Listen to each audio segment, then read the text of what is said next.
Rifling through a second-hand bookshop in Takoradi, Ghana of all places while on an extended holiday volunteering teaching trip, I stumbled across a paperback book that, on reading the back cover, I at first did not buy. Then, on a second visit, decided to take the plunge and acquaint myself with the leering youths on the cover and the salacious but almost incomprehensible subject matter. On completing the book Blood of the Innocent, my initial viewpoint was not a swinging veer to the call of innocent, but more a sad, disturbed view of disaffected youths in the South who, fueled by drink, drugs, heavy metal, the occult, and most of all, boredom, may or may not have committed a crime some have called satanic, but which really could have occurred in any poor, downtrodden trailer park, back corner of anywhere with the wrong conditions. There's no need to outline the story and the grim findings of a crime that infamously occurred on May the 5th, 1993, as there are countless websites and other books, Devil's Knot by Mara Leverett, and infamous docu-movies like Paradise Lost and its follow-up Revelations, 1996 and 2000 respectively. But before I had seen any of these, I conducted my own research on the internet, reading pretty much anything and everything, including users' forums, interesting I could find on the case, pro and con. There are many supporters today, almost 20 years later, since the three accused have been incarcerated and one on death row, who believe wholeheartedly in their innocence, and calls of police corruption, railroaded, and a biased court and jury have blighted the case in its history. But taking a balanced, non-judgmental view while looking at the research would lead any sane person, I believe, to come to their own conclusion looking at the evidence, or lack of any, on its own. What really clinched the case for the police and led to the arrest and incarceration of the West Memphis Three was the confessions of one Mr. Jesse Miskelly Jr., a 17-year-old hick from Arkansas, West Memphis, a town famous for nothing more than being across the river from the more famous Memphis, Tennessee. Miskelly was questioned by police for a number of hours and then eventually confessed, i.e. something extraordinary happened, blood of the innocents. His three confessions are available for all to hear and read on the internet. Defenders argue he was coerced and pressured into making these statements after being held in police custody for several hours before a taped interview was made, therefore suggesting Jesse was mistreated or blackmailed into giving a confession to secure his release or gain the reward money. But please, really, what kind of idiot would grass themselves and their friends up thinking this would somehow free everybody? Listen to the transcripts of the interviews and judge for yourselves if Jesse sounds coerced or under pressure or scared to the point he would confess to being witness to 3 murders he did not commit. Why would he randomly pick Damien Eccles and Jason Baldwin as cohorts over anybody else? Are people suggesting the police somehow fed him these names and he chose to incriminate his friends in a crime they all did not commit? What would be the point? Much has been made of the fact that Jesse was a, quote, dipshit who had an IQ of less than 72 and was easily led by the police into making 3 false confessions, with details pertaining to the crime that only someone who was there would know. Defenders have again pointed out the fact that Miskelly got the time wrong of the assault, first 12 PM, then 5, then 6, then 7, then 8. What he does state clearly is that it was getting dark when it happened. Jesse admitted that he was very drunk to the point of being sick on Evan Williams whiskey, so therefore, coupled with the effect that he was a little slow, adds to the fact that he probably didn't remember exactly what time it was. If you look on the other side of someone who is a little slow, easily led and impressionable, it's quite easy to see how the dipshit Jesse Miskelly was coerced, not by the police, but by his mates Damien and Jason into committing the crime in the first place. Why else would he name them if they weren't involved? What did he or they have to gain by falsely incriminating someone? Defenders, Dan Stidham particularly, have pointed out Jesse's apparent low IQ and how he was an easy target for the West Memphis police. What? Into making 3 separate confessions, one after he was convicted on the way to prison in the back of a van, of a crime you did not commit. It makes no sense, even for the lowest, dipshittest person on earth. Sometimes the dim kid, the one at the back of the class who becomes popular through being a joker or having fights, which Jesse did, he was a keen wrestler, makes an excellent mate or compliant cohort.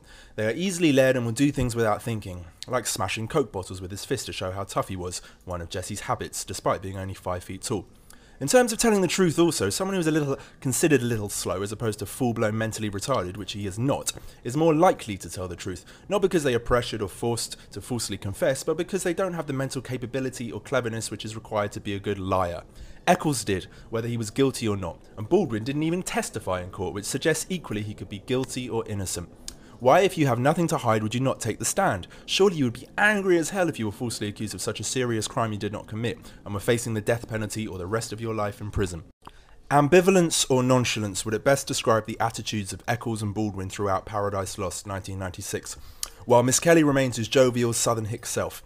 It's actually easier to believe Miskelly was there and telling the truth, but now feels regret and guilt, hence the confessions and apparent weeping spells on the night of the murders.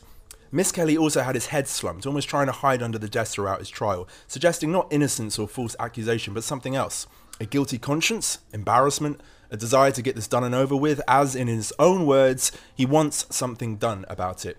His lawyer repeatedly draws attention to the fact that Miss Kelly was held in custody for hours before the taped confession without a parent or lawyer, and that anything could have happened. But by then it was too late to retract.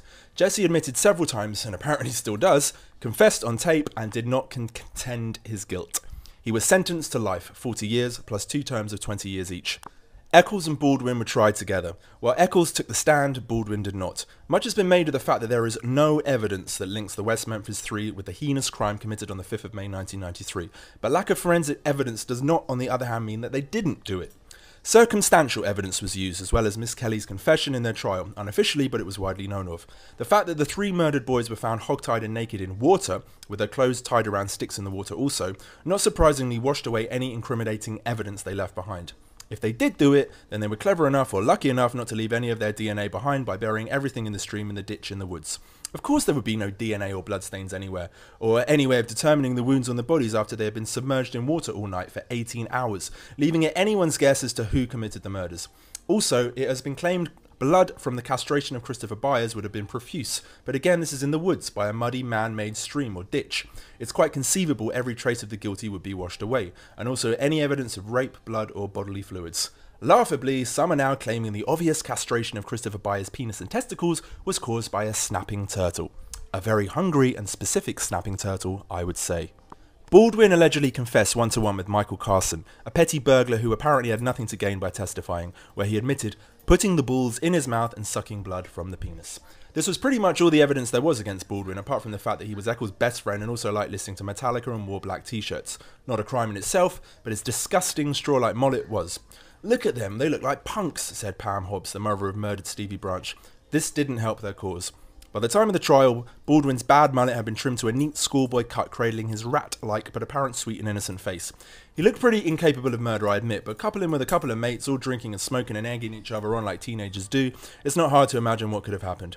Guilty by association was Baldwin's defense team's tagline, but why the hell was he tried with Damien, encouraged to seek the Fifth Amendment by not even testifying? He didn't help his cause by not saying anything. If anything, this makes him look more guilty, as if they have something to hide, as opposed to desperate cries of "I'm innocent." None of the 3 apparently had a solid alibi as to where they were on that particular night, around the time of the murders.